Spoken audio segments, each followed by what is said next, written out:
Buenas tardes. Ahora sí. Bueno, ante todo quiero agradecer a la Unión por la invitación para estar acá, para discutir estos temas, y especialmente a la doctora Boquín, al doctor Rodríguez. Para mí no solo es un gusto poder compartir algunas discusiones sobre un tema en el que vengo trabajando hace un tiempo, sino además poder hacerlo ni más ni menos que en este lugar. La propuesta de la presentación tiene como objetivo generar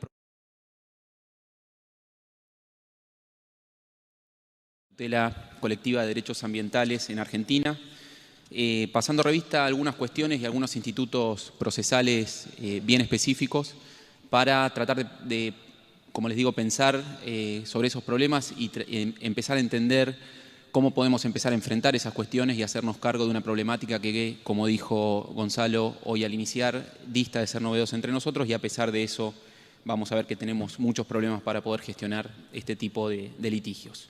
El temario, que es un poco ambicioso, pero como les digo va a ser solamente un paneo general. Como primera medida quiero abordar conceptualmente de qué hablamos cuando hablamos de proceso colectivo ambiental.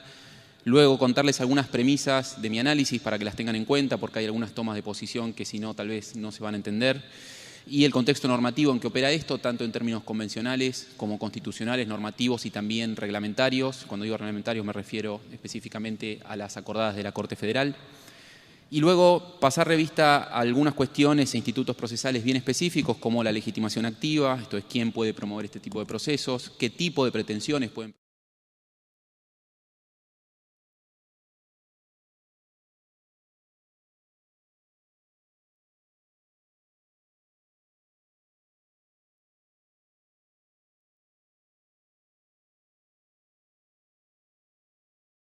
y voluntaria de terceros, también la implementación de las sentencias de tipo estructural en el campo ambiental y finalmente decir algunas cuestiones a modo de conclusión.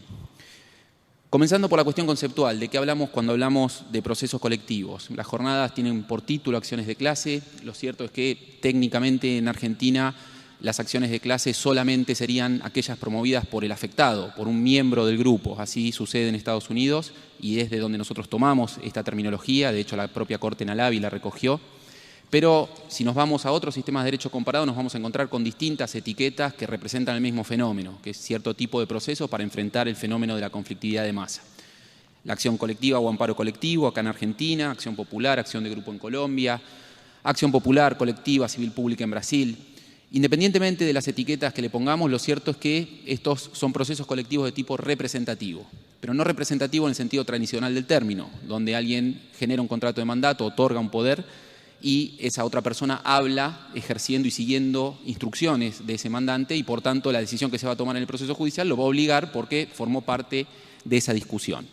En este tipo de procesos la representación se da de una manera muy atípica, a través de ciertos actores sociales, de ciertos actores políticos que pueden ejercer derechos de terceros sin pedirles permiso, sin informarles que lo están haciendo y en algunas situaciones incluso contra su voluntad. Esto, por supuesto, y como vamos a ver, pone un poco patas para arriba la garantía central de nuestro sistema procesal, que es el debido proceso. Y la segunda nota típica que tienen estos procesos, que es la consecuencia de esta representación anómala, es una cosa juzgada de tipo expansivo. Cosa juzgada en términos de cuáles son aquellos efectos de la sentencia que van a ser inmutables e inmodificables para ciertas personas. Se habla de que esto es la cara y seca de la misma moneda, entrada y salida del proceso. Si hay legitimación colectiva, debe haber una cosa juzgada expansiva. Si esa cosa juzgada expansiva no se produce, en realidad nunca hubo legitimación colectiva.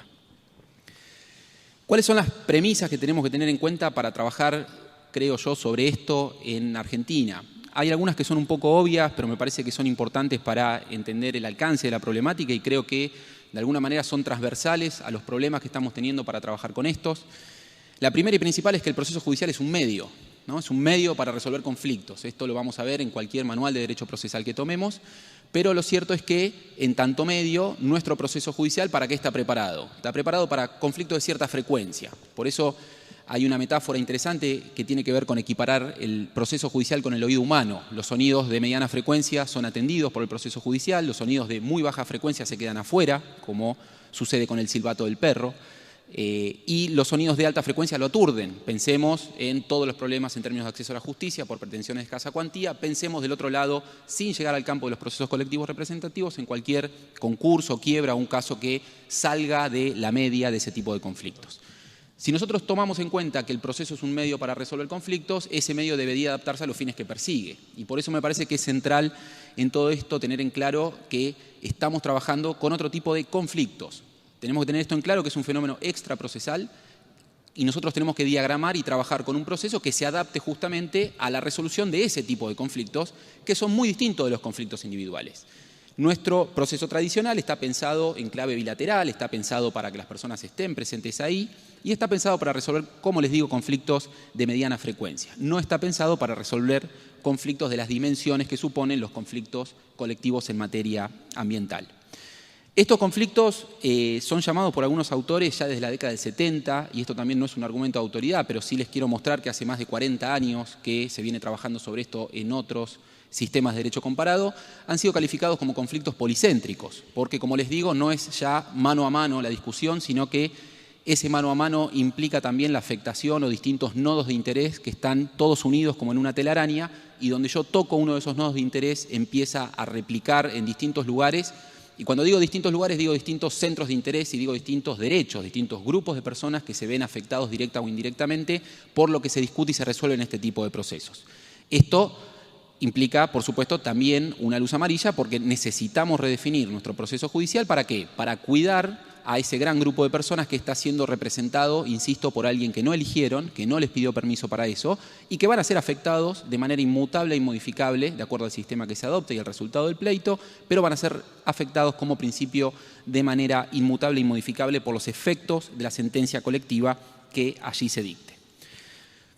Esto, por supuesto, que nos pone otra premisa fundamental arriba de la mesa, que es que los procesos colectivos son procesos de tipo excepcional. Son procesos de tipo excepcional hacia adentro y hacia afuera. Procesos de tipo excepcional hacia adentro del proceso, porque, como les dije, nos ponen por lo menos una luz amarilla oscura sobre dos garantías centrales de nuestro sistema democrático: debido proceso por un lado, nuestro derecho a tener un día en la Corte pasa a ser nuestro derecho a tener un día en la Corte a través de un representante que no elegí, y además la autonomía individual, porque que ese representante pueda actuar en mi nombre supone, en ciertos casos al menos, que yo no puedo elegir si plantear el caso o no, cuándo hacerlo, cómo, con qué abogado, qué argumento llevar esa discusión.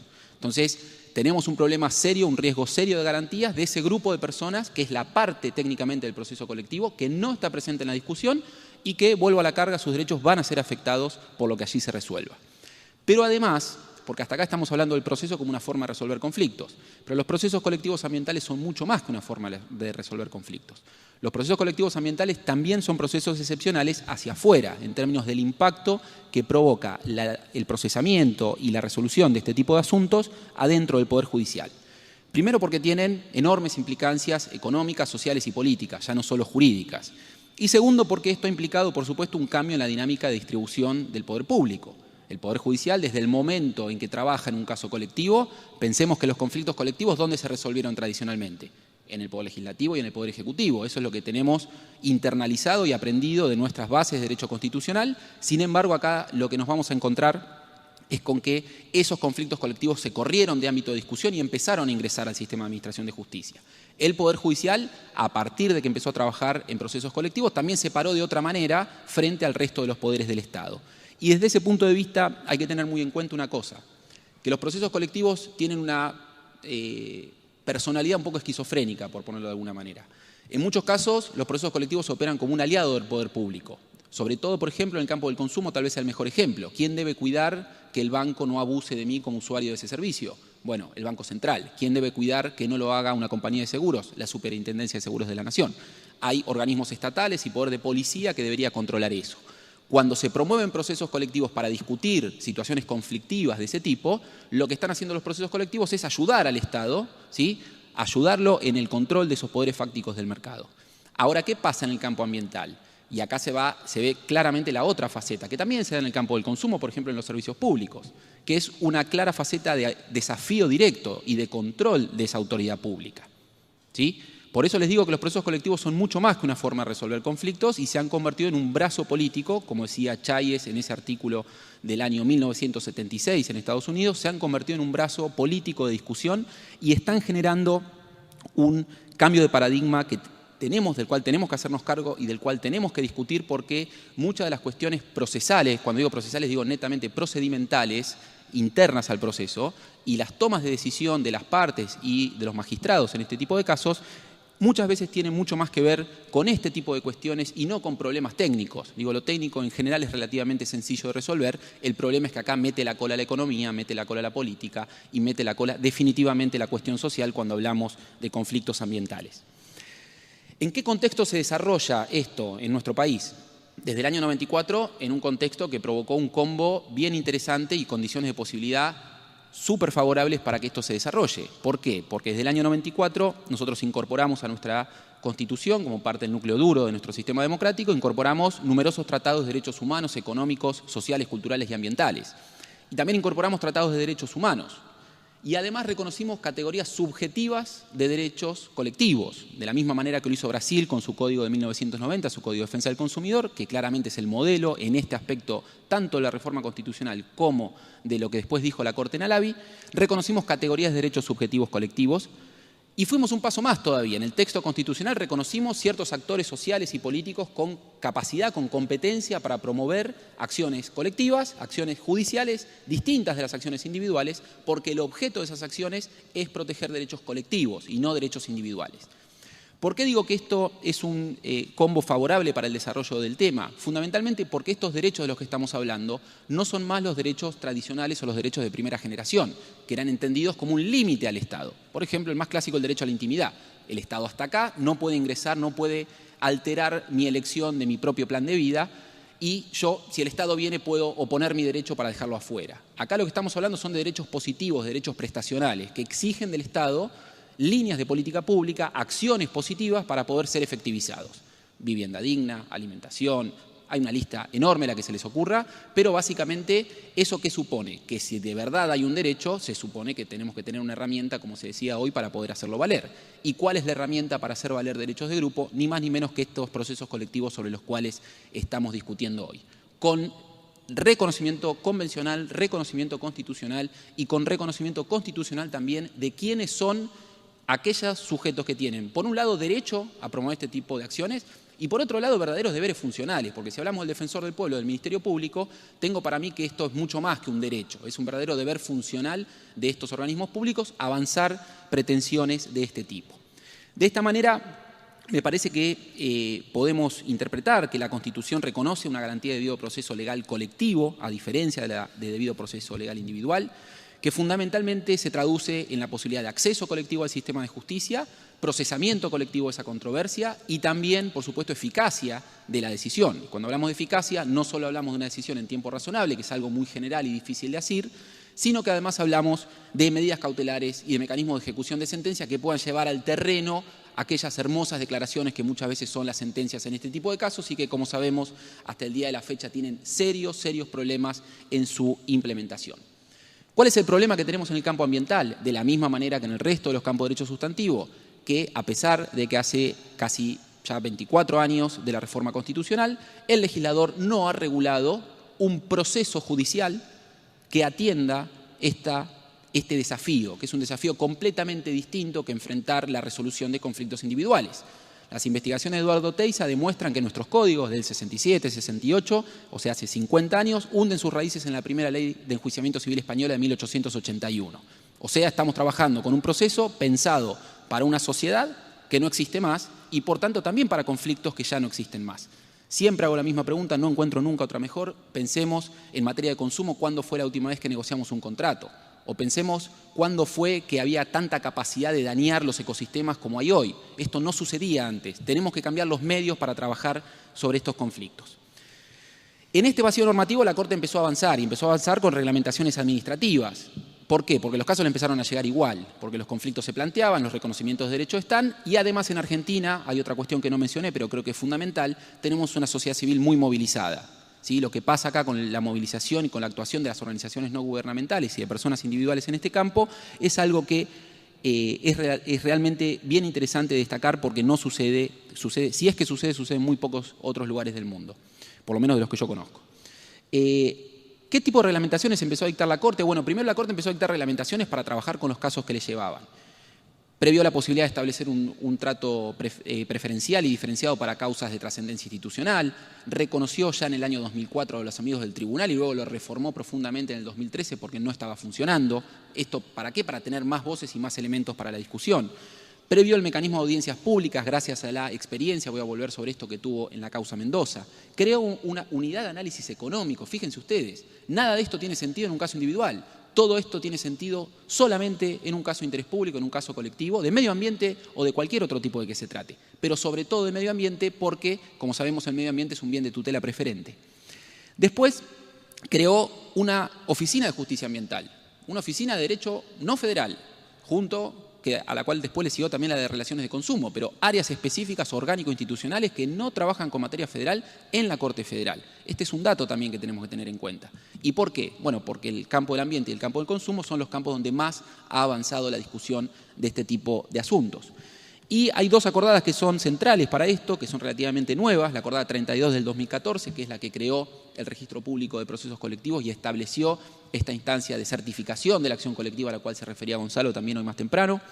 Y por otro lado, la acordada 12 del 2016, que es de abril del 2016, entró a regir para los juicios iniciados a partir de octubre de ese año, pero que lamentablemente la Corte dejó expresamente afuera el campo ambiental. Sin perjuicio de eso, son reglas procesales que la Corte fue introduciendo. Insisto, ya no solo cuestiones internas del tribunal ni cuestiones orgánicas, sino verdaderas normas procesales a través de reglamentaciones administrativas. Claramente algo inconstitucional en nuestro sistema, pero la Corte cada vez que fue avanzando por aproximaciones sucesivas fue insistiendo en el problema que generaba el vacío normativo y en la falta de trabajo del legislador en esta materia para hacerse cargo de un fenómeno que está generando muchísimos problemas, vuelvo a la carga, no solo jurídicos, sino también económicos, sociales y políticos. En este contexto, empecemos a ver algunas cuestiones específicas, algunos institutos procesales específicos para ver cómo se redimensionan el campo ambiental. El primero y principal es el de la legitimación. Berizón, Sejitas, Nogueira, en una ponencia que presentaron en un congreso en Alemania a principios de los 80, estoy hablando de hace 35 años, hablaban de que la legitimación es el verdadero talón de Aquiles de cualquier sistema de tutela colectiva de derechos. ¿Por qué cualquier talón de Aquiles? Bueno, porque junto con la idea de cuestiones políticas no justiciables y junto con la idea de causa-controversia, la legitimación colectiva es un instrumento discursivo del Poder Judicial para ejercer su autorrestricción. Esto viene también tomado de Estados Unidos y, por tanto, ¿qué es lo que han hecho sistemáticamente muchos jueces, incluso la propia Corte Suprema, cuando no querían intervenir en asuntos políticamente sensibles? Decían, usted no tiene legitimación para traer esta discusión. Cuando no podían decir más que era una cuestión política no justiciable, y luego empezaron a trabajar también sobre la idea de causa o controversia. ¿Quién es el legitimado activo para promover un caso colectivo ambiental? Yo traje una aproximación conceptual también, es aquel sujeto que de conformidad con la ley de fondo, sea constitucional o legal, tiene derecho a pretender un pronunciamiento judicial sobre determinada situación de hecho, lo que se llama técnicamente legítimo contradictor. Con esto les digo mucho y no les digo nada tampoco. Y no les digo nada porque esto se tiene que definir en el caso concreto. Específicamente, además, en materia ambiental, lo que más se ha utilizado en términos de factor de análisis de esto es la cercanía con el daño, la proximidad con el daño, y por tanto exige un análisis en el caso concreto para saber quién puede esgrimir la calidad de afectado, quién puede esgrimir la calidad de legitimado para promover este tipo de asuntos. Es una situación definitivamente relativa y que por tanto no permite una definición a priori para enfrentar este problema. El modelo del artículo 43 en términos de legitimación es un modelo híbrido que mezcló el afectado del sistema de acciones de clase estadounidense con las asociaciones y con el defensor del pueblo del sistema europeo. Y por tanto esto es un problema porque generó, por supuesto, muchas dudas interpretativas y que hasta el día de hoy no podemos terminar de resolver. En general, ¿cómo han trabajado los tribunales hasta ahora? Lo han hecho sencillamente teniendo en cuenta si hay un reconocimiento normativo a nivel constitucional o legal y si hay cierta cercanía o un nivel de afectación suficiente, esta es terminología de la propia Corte, incluso para ver si hay causa o controversia, si hay un nivel de afectación suficiente que permita tener por configurado un caso y que por tanto permita habilitar la competencia del Poder Judicial. Esta legitimación es la legitimación llamada en abstracto. Después hay que calificarla en cada caso concreto con otro instituto bien específico de la tutela colectiva, sobre el cual no vamos a hablar hoy, pero que es el de la representatividad adecuada, que la propia Corte ha reconocido en Alavi y ha reiterado sistemáticamente, incluso en la acordada 12 del 2016, que es un requisito que los jueces tienen que controlar al inicio y supervisar que durante todo el proceso, además de ser un legitimado habilitado por la norma, esa persona en ese caso concreto pueda llevar adelante una buena defensa del caso y no tenga conflictos de interés que se lo impidan. La Ley General del Ambiente, una cosa más con respecto a la legitimación. La Ley General del Ambiente actuó utilizando el artículo 43 como un piso y no como un techo. La Ley General del Ambiente incorporó además al Ministerio Público, incorporó al Estado en todos sus niveles, incorporó además al Defensor del Pueblo que ya estaba, pero lo cierto es que los jueces vienen trabajando, por ejemplo, en materia de asociaciones de defensa ambiental, exclusivamente analizando el objeto estatutario. Por eso les marco esto de la representatividad adecuada, porque es una discusión que está cada vez más instalada y de la cual también vamos a tener que hacernos cargo en algún momento. Si tenemos un conflicto colectivo, si tenemos un legitimado colectivo que pueda llevarlo adelante, tenemos que ver qué tipo de pretensiones se pueden plantear a partir de ese fenómeno extraprocesal. Por eso les decía que la importancia de reconocer la existencia de este fenómeno extraprocesal, porque de un mismo conflicto ambiental se pueden construir distintos casos, se pueden construir distintos tipos de pretensiones procesales. Se puede promover directamente una pretensión de prevención de ese daño, reconocida ahora expresamente en el artículo 1711 del Código Civil y Comercial. Se pueden promover medidas cautelares y urgentes. Se pueden promover acciones de cesación del daño cuando el daño ya empezó a ocurrir. De hecho, en materia de cesación del daño, la Ley General del Ambiente dice que cualquier persona puede promover este caso, y esto ha dado lugar a algunas discusiones. Hay un trabajo muy interesante de Sofía Sagüez, donde se plantea si esto es o no una acción popular. Se pueden plantear, por supuesto, pretensiones de recomposición del daño colectivo, y esto deriva en sentencias llamadas de tipo estructural, sentencias bien complejas, con muchas mandas y con un involucramiento muy fuerte del Poder Judicial en la marcha de la Administración. También pretensiones de indemnización del daño colectivo, que según la Corte en Mendoza 1, cuando abrió la competencia el 20 de junio del 2006, dijo que era el único regulado por la Ley General del Ambiente. Y por supuesto que también se pueden plantear pretensiones de indemnización de los daños individuales homogéneos sufridos por los miembros del grupo en sus bienes o en su persona con motivo de esa afectación ambiental. Fíjense la cantidad de pretensiones que se pueden promover, reconocidas explícitamente en nuestro ordenamiento jurídico, para avanzar conflictos colectivos hacia adentro del Poder Judicial.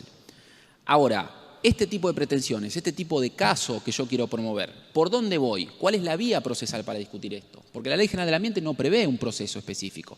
La Ley General del Ambiente es una regulación totalmente asistemática, apenas si tiene algunas previsiones en materia de legitimación, medidas cautelares, poderes del juez, el fondo de recomposición, pero no mucho más que eso. Entonces tenemos que acudir al Código Procesal Civil y Comercial de la Nación o a las leyes locales si estamos en jurisdicción local.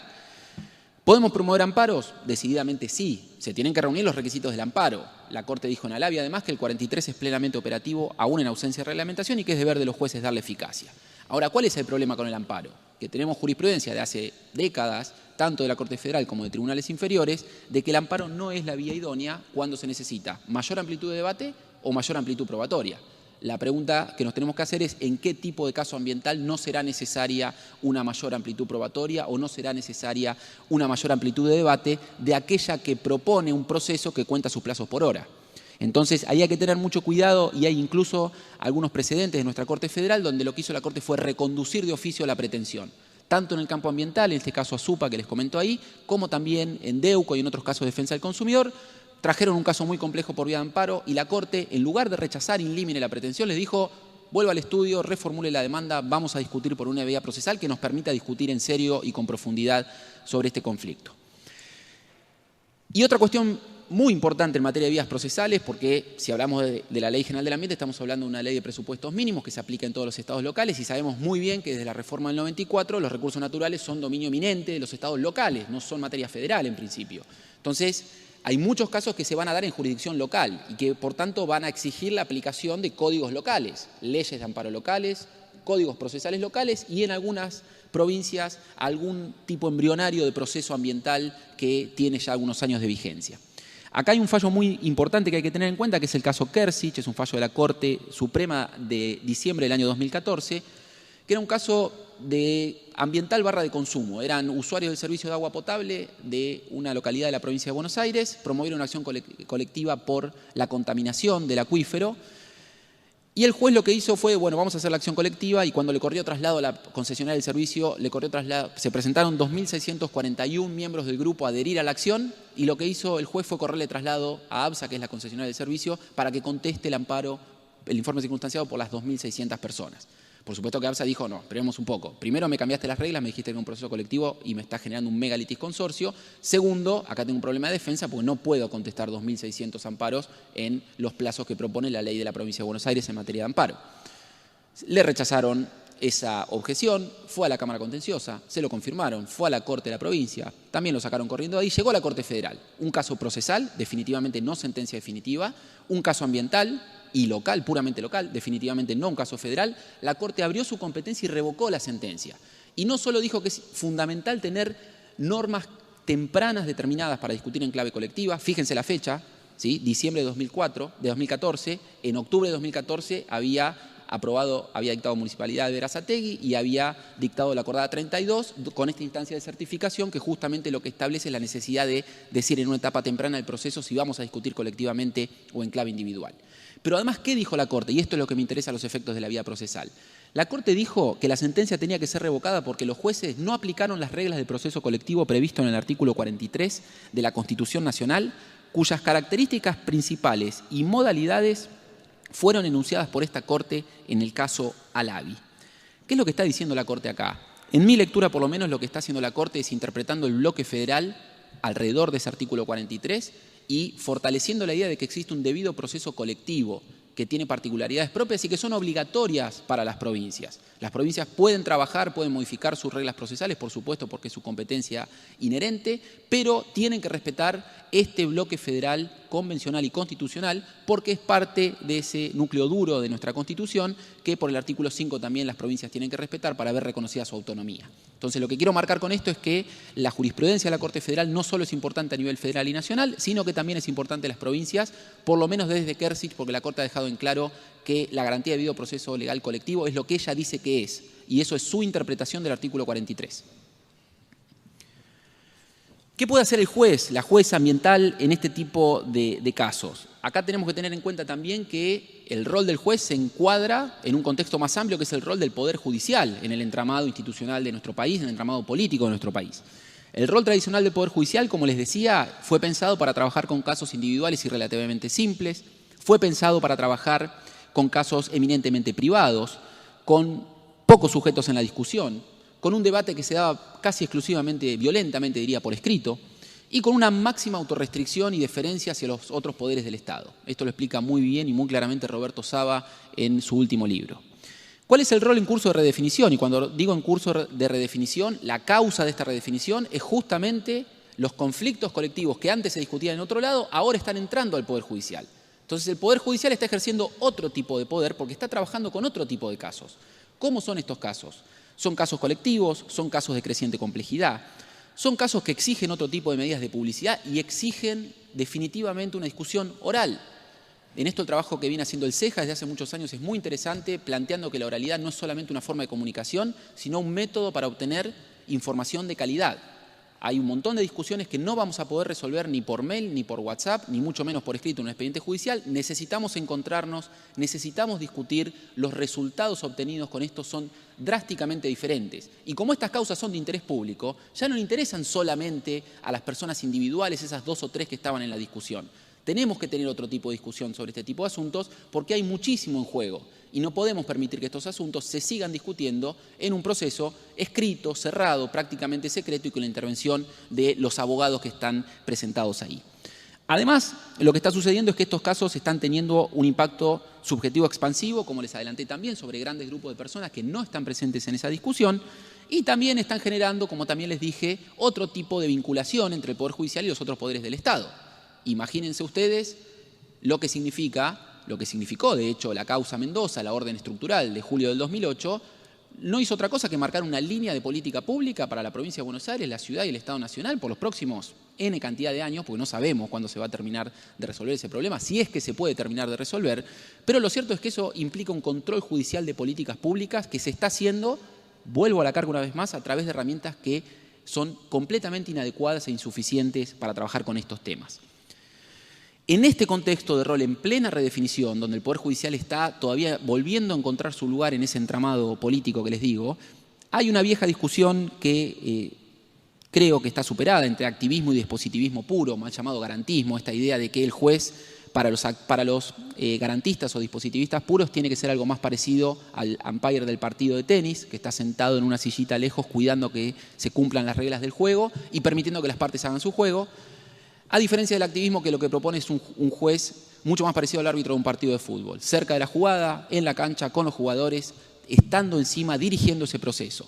Si esta discusión, que por supuesto viene muy empujada por Morelo, por Berizonce, por Oteiza de la Escuela de La Plata, si esta discusión uno podría decir que está superada en los casos individuales, porque hoy se dijo también, es muy claro que la igualdad que hay dentro del proceso es una igualdad formal y nosotros llevamos nuestras desigualdades estructurales que tenemos afuera y adentro, y que el juez, en tanto cara del Estado, debería actuar como un nivelador de esas desigualdades. Si nos ponemos de acuerdo en que esto es así en un proceso individual, imaginen ustedes este mismo argumento en un proceso colectivo. Tengo para mí que es directamente imposible procesar y resolver adecuadamente un proceso colectivo si no tenemos un juez que esté encima de la causa, que la dirija y que ejerza todos los poderes ordenatorios e instructorios que les concede nuestra normativa. Sobre todo en este contexto porque estamos hablando, insisto, de un derecho de tutela preferente que además en muchos casos involucra grupos desaventajados que están afuera de la discusión institucional y que necesitan del Poder Judicial para haber reivindicado sus derechos. En este punto también hay interesantes desarrollos en los últimos años, sobre todo respecto a la idea de case management, que es una idea que estuvo un tiempo por lo menos bastardeada por venir del derecho privado, la idea de marketing, la idea del mundo de los negocios, pero lo cierto es que apunta a la necesidad de tener un juez que, como les digo, dirija ese proceso, se involucre en el conflicto y que, por tanto, rompa con ese modelo tradicional adversarial que viene, esa idea de garantismo viene del modelo estadounidense netamente adversarial. Y es un error cuando la trasladamos al sistema colectivo porque esta idea adversarial, incluso en Estados Unidos, solamente es predicable respecto del proceso individual. En los procesos colectivos, en las acciones de clase estadounidenses, también hay un juez director del proceso, hay un juez que participa en la discusión y que está mucho más encima del caso de lo que nosotros conocemos por acá.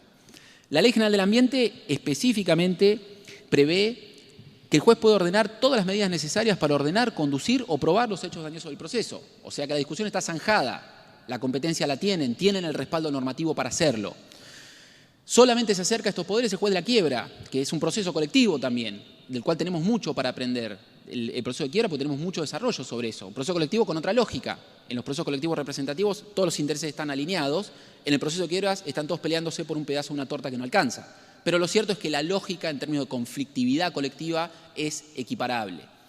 Estos poderes del juez, además, se suman a los poderes cautelares oficiosos, que también le reconoce, voy a volver sobre esto, la Ley 25675, y a los artículos 34 y 36 del Código Procesal de la Nación.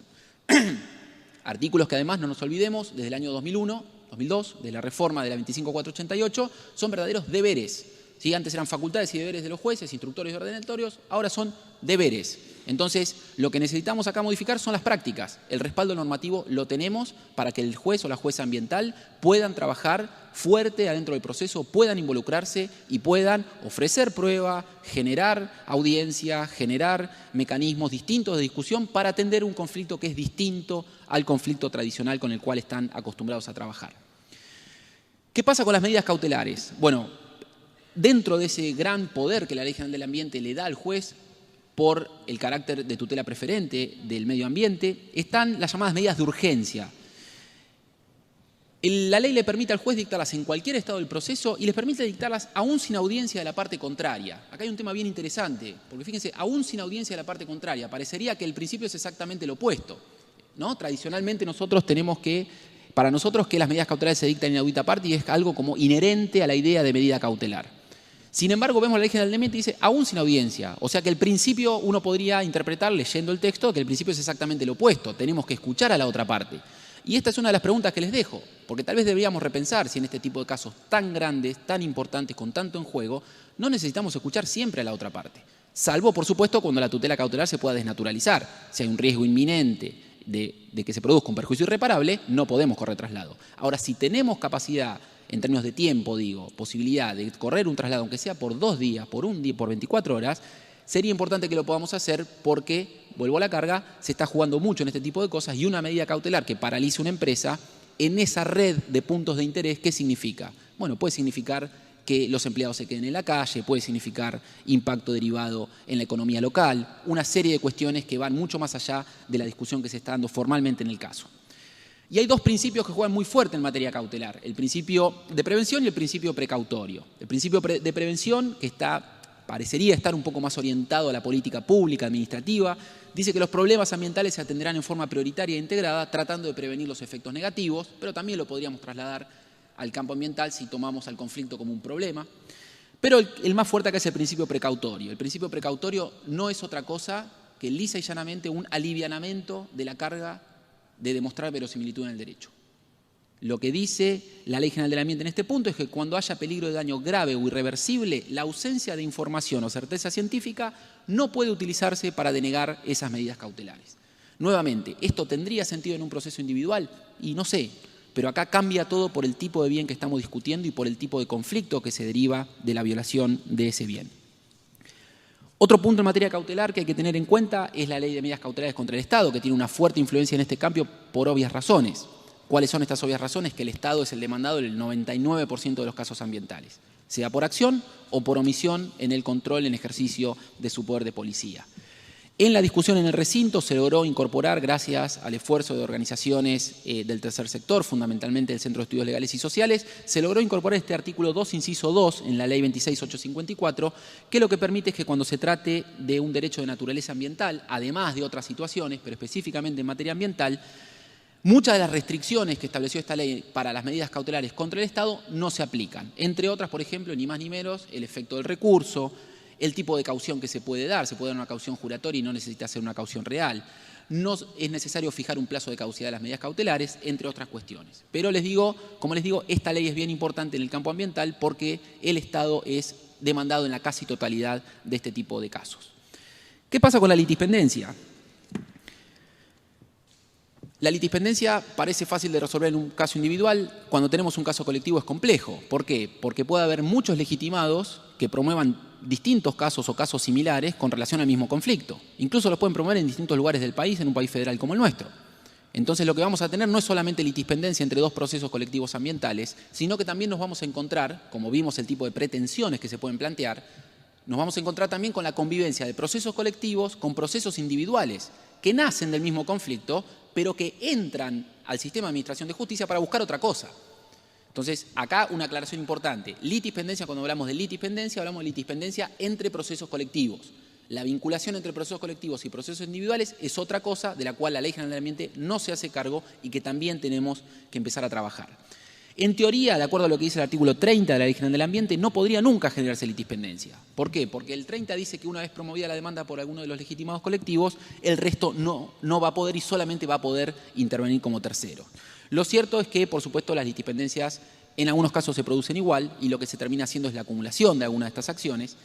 Y fíjense además lo que hizo la Corte cuando dictó la sentencia estructural de Mendoza. Generó un régimen de litispendencia específico para ese caso, atento a la complejidad que tenía. Y dijo que ese proceso producía litispendencia respecto a las demás acciones colectivas que tuvieran por objeto una controversia sobre el mismo bien jurídico, aun cuando sean diferentes el legitimado y la causa de pedir. Con lo del legitimado podemos estar de acuerdo porque es fungible. Como les decía hoy, la parte del proceso colectivo es el grupo ausente. El legitimado puede ser cualquiera de esos sujetos habilitados normativamente. Ahora, si la causa de pedir es distinta, no estamos con un problema de acceso a la justicia. Había que ver ahí también si esta interpretación y esta regla que establece la Corte de Mendoza no provoca, y de hecho tengo para mí que está provocando, serios problemas de acceso a la justicia de grupos de personas que están pidiendo otra cosa, vinculada por supuesto con la causa Riachuelo, pero están necesitando otra cosa del Poder Judicial y no se les está permitiendo accionar porque justamente se les dice, ya estoy tramitando la causa madre. ¿Qué pasa con la intervención de terceros? Nuevamente, como son conflictos policéntricos, involucran muchísimas personas, hay mucha gente que quiere intervenir en estas discusiones. El caso Mendoza da un muy buen ejemplo de los alcances de la intervención voluntaria. Una vez que se inició el caso y que el caso fue abierto en junio de 2006, primero vino el defensor del pueblo y quiso ampliar demanda contra los municipios. ¿Por qué? Porque había un problema de RSU, de residuos sólidos urbanos, donde los municipios tienen su principal competencia en este campo. La Corte le dijo que no podía ampliar demanda, que ya había sido iniciada por esos afectados que promovieron el caso y que solamente podía intervenir como terceros. La Corte dijo ahí, textual, que el principio dispositivo seguía campeando en la materia. Tengo serias dudas sobre esto y creo que la Corte después, esto se puede haber escapado por ahí. Después se presentaron 7 organizaciones, intentaron citar como terceros a los municipios, ya no demandarlos, porque tenían la experiencia del defensor del pueblo. Y a las asociaciones le dijeron, no, aceptamos 4 de ustedes porque tienen un objeto ambiental, otras 3 no, venga a la cola, participe como tercero, pero usted tampoco puede citar como terceros porque quien define la pretensión es el actor, y el actor son los primeros afectados que promovieron el caso. Luego se presentaron otras ONGs y nuevos afectados, y hay una sentencia bien interesante, una ajustada mayoría de 4-3, donde la Corte dijo, bueno, ustedes sí entren, pero hasta acá llegamos, y la minoría directamente dijo, ustedes no vienen acá, porque se consideraba que estaba suficientemente representado el polo activo de la relación procesal y por supuesto que si se permitía el ingreso y se seguía permitiendo el ingreso de gente, ¿qué es lo que iba a suceder? El proceso se iba a convertir en algo imposible de gestionar. Con la intervención obligada es otro problema el que tenemos. También la causa Mendoza nos sirve de ejemplo para esto. En la causa Mendoza, la responsabilidad civil por recomposición del daño ambiental es una responsabilidad solidaria. Entonces, ¿qué hicieron muchas de las 44 empresas que fueron demandadas? Pretendieron traer como terceros al resto de las empresas. Estamos hablando de la zona más industrializada del país y estamos hablando de una zona con una contaminación acumulada por lo menos por 130 años. Acordémonos de Saladeristas de Barracas, ya la Corte hablando del poder de policía para los vuelcos de fluentes de la provincia de Buenos Aires en el año 1887. Y como les digo, lo que hicieron fue pedir la citación como terceros. La Corte todavía no pudo resolver este problema procesal que tiene adentro del caso, porque justamente sucede lo mismo que lo que decíamos recién. Si permitimos esa intervención obligada, ya no voluntaria, pero obligada, el problema va a ser el mismo. No podemos traer 17.500 sujetos adentro del proceso porque no lo vamos a poder gestionar. Entonces, acá lo que aparece es una herramienta de derecho comparado bien interesante, que es la acción de clase pasiva o el proceso colectivo pasivo mixto, que esto es la posibilidad de demandar a grupos y no solamente que el grupo esté en el polo activo de la relación procesal. Esto no está regulado, pero podría ser una forma de solucionar este problema. Llegamos al final, me estoy excediendo en unos minutos, ¿sí? Para hablar de la implementación de la sentencia estructural. La sentencia de la causa Mendoza, como ustedes saben, después de la causa Berbisky, fue la segunda sentencia estructural de nuestra Corte Federal. Es una sentencia que lo que hizo fue establecer un plan integral de saneamiento ambiental, diagramado por la propia Corte, impuesto a los estados demandados y a la CUMAR, que para ese entonces ya se había creado este ente interjurisdiccional. Y lo que hizo fue inventar distintas herramientas para avanzar en la ejecución. Me gusta más hablar de la idea de implementación de la decisión porque le da un poco más idea de transcurso en el tiempo, pero lo que hizo fue literalmente inventar institutos procesales y algunos de esos fueron delegar la ejecución en un juez de primera instancia, conformar un comité de supervisión y de canalización de la participación ciudadana con las organizaciones que estaban en el proceso y coordinado por el Defensor del Pueblo, generar un control presupuestario en la Auditoría General de la Nación y además celebrar distintas audiencias públicas a lo largo de la marcha de esa ejecución. Delegación del juez federal de primera instancia. Primera vez que la Corte, no nos olvidemos que Mendoza era un caso de competencia originaria, a diferencia de Berbisky, el anterior caso estructural. En un caso de competencia originaria donde la Corte actuaba como juez pleno. Quien debió haber llevado adelante la ejecución fue la propia Corte, pero la Corte se anticipó al problema y dijo, yo no me voy a hacer cargo de esto. ¿Por qué? Porque va a haber muchas dificultades y muchas incidencias en la ejecución de esto, porque yo necesito mantener, y esto es algo que la Corte viene trabajando institucionalmente hace más de una década, necesito mantener la racionalidad de la agenda de casos con los que voy a trabajar y no puedo ocupar mi tiempo en esta ejecución, porque necesito que haya más inmediación entre el juez que esté atendiendo esto y las partes y todos los afectados de una zona de, no nos olvidemos, 2.240 kilómetros cuadrados y más de 5 millones de personas. Y además, lo que hizo fue atribuir competencias para resolver impugnaciones contra las decisiones de la CUMAR y además la Corte creó un recurso per saltum para que las decisiones de ese juez al que le había delegado la ejecución fueran directamente recurridas ante los estrados de la Corte Federal, eliminando por tanto el requisito de la Ley 48 del Superior Tribunal de la Causa, Estrada, Di Masio y demás. Las dificultades que tuvo en la práctica esto son muchas, son bien conocidas. El juez fue denunciado, fue separado por sospechas de corrupción. Actualmente la ejecución se encuentra delegada en 2 jueces que son jueces penales y esto es un problema. Creo que hay por lo menos 2 cuestiones que se podrían, a modo propositivo, más allá de reconocer la existencia de los problemas, a modo propositivo, creo que hay 2 cosas centrales en este punto. Uno es el de la especialidad de los jueces. Creo que para trabajar en esta vinculación con la administración pública se necesitan jueces que tengan especialidad contencioso-administrativa, no pueden trabajar con estos jueces penales, tenemos muchos problemas justamente por esto. Le estamos pidiendo demasiado a un juez penal si le pedimos que trabaje con actos administrativos y se vincule con la administración pública para cumplir un plan tan complejo como es el PISA. Y por otro lado también creo que debería intensificarse el control por parte de la Corte, porque por supuesto uno puede delegar trabajo pero no puede delegar responsabilidad. ¿Qué pasa con el control externo de la implementación? Primero la Corte estableció un criterio, un control de escritorio, el control presupuestario de la Auditoría General de la Nación, para ver si efectivamente la CUMAR estaba recibiendo los aportes de los estados que forman la CUMAR y para ver cómo se estaba ejecutando ese presupuesto. Fíjense ustedes, ¿no? Poder Judicial estableciendo un control externo para saber cómo se ejecuta el presupuesto de la administración pública. Y además un control en el campo. Creó este cuerpo colegiado, como les adelantaba, con las organizaciones que se habían presentado y coordinado por el Defensor del Pueblo de la Nación. Fíjense las funciones que le atribuyó a este cuerpo, a esta microinstitucionalidad, como le llaman, que se creó dentro de la causa. Recoger sugerencias de la ciudadanía y darles trámite adecuado. Recibir información actualizada. Formular planteos concretos ante la CUMAR para el mejor logro del propósito encomendado. Nuevamente esto tiene muchos problemas en la práctica hoy. Uno, básico y elemental, es que está descabezado porque no tenemos Defensor del Pueblo de la Nación hace casi 10 años. La Corte tomó una decisión hace un par de años donde estableció que el cuerpo colegiado tiene que tomar sus decisiones por mayoría. Tal vez lo más conveniente sería designar a alguien para que tome las decisiones, porque si cada vez que tiene que decidir algo tiene que decirlo por mayoría, es un problema, tenemos un problema de gestión.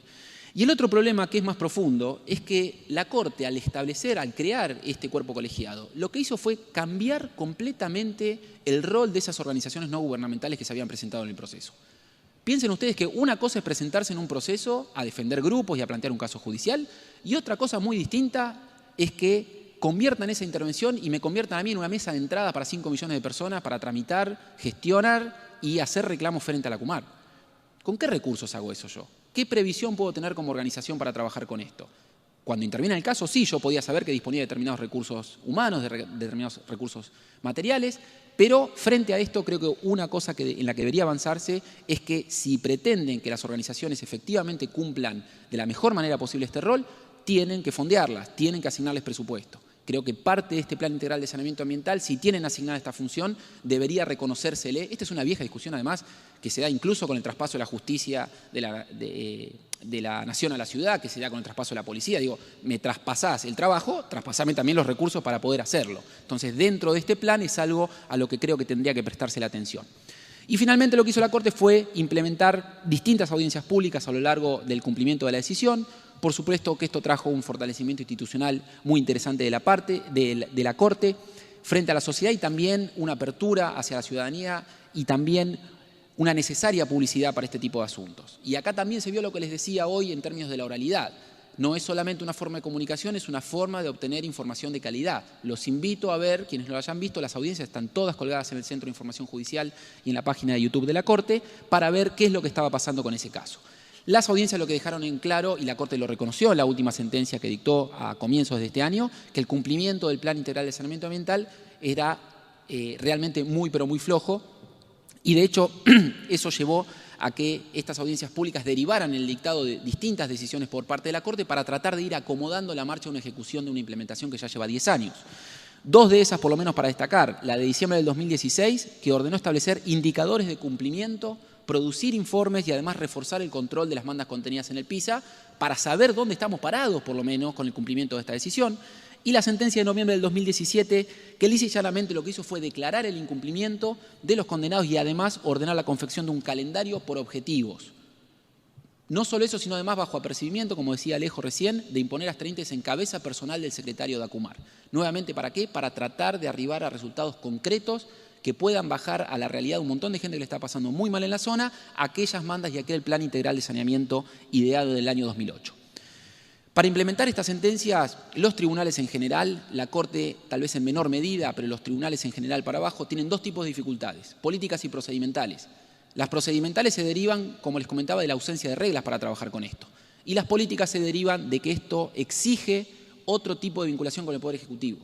Exige otro tipo de diálogo con el Poder Ejecutivo, al cual nuestro Poder Judicial no está acostumbrado y nuestro Poder Ejecutivo tampoco está acostumbrado. Entonces, creo que acá es fundamental avanzar con las reglas, porque la Corte puede hacer lo que hizo en Mendoza y en tantas otras causas, por poner Dino Salas, Asociación de Abogados Ambientalistas de la Argentina, el caso Saavedra por la contaminación del Calilegua, las causas Vargas y Fusi por los derrames en Veladero y la Barrigol, y distintas causas ambientales donde ha hecho un montón y ha ejercido un montón de sus poderes ordenatorios, instructorios y probatorios, pero lo puede hacer porque es la Corte. Lo puede hacer porque no tiene a nadie que revise y porque tiene un poder político muy fuerte y se le puede plantar al Poder Ejecutivo para un montón de cosas. Imaginemos nosotros si algún juez de primera instancia pretende hacer esto.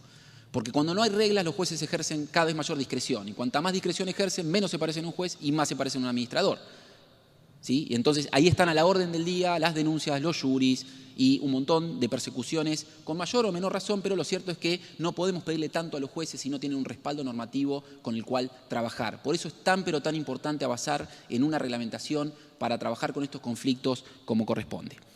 Para terminar entonces, y excediéndome un poquito, unos 10 minutos, les pido disculpas por eso, creo que la tutela colectiva de conflictos ambientales, por lo menos lo que intenté mostrarles, es que encuentra muchas más preguntas que respuestas en nuestro marco normativo y en nuestra propia jurisprudencia, y que la Ley General del Ambiente es manifiestamente insuficiente para enfrentar este fenómeno, que, vuelvo a la carga sobre el final, no solo está redefiniendo las garantías adentro del proceso, sino que también está redefiniendo la vinculación entre los distintos departamentos de Estado de nuestro sistema político. Hay una gran inseguridad jurídica y un amplio margen de discreción judicial, a veces bien usada, a veces mal usada, pero nuestros jueces son jueces de civil law, son jueces continentales europeos. No están acostumbrados ni fueron formados para trabajar con tanta discreción. Necesitamos apoyarlos con normas de derecho positivo y con unas reglas también que permitan bajar esa inseguridad jurídica y permitirnos a nosotros desde afuera también saber cuáles son las reglas, qué podemos esperar y manejar por lo menos algunos estándares racionales para saber cómo se va a gestionar este tipo de procesos donde se juegan tantas cosas. Y termino con esto, algunas premisas fundamentales para la reforma. Creo que hay que ampliar la discusión desde una perspectiva orgánica y de sistema y no solo que involucre la legitimación activa y la cosa juzgada, que están definidas ya en la Constitución. Como les dije hoy, si hay legitimación, hay cosa juzgada colectiva. Y necesitamos también discutir no solamente cuestiones procesales, sino también cuestiones orgánicas e institucionales, porque esto es mucho más complejo y no se va a resolver con la modificación de procedimientos.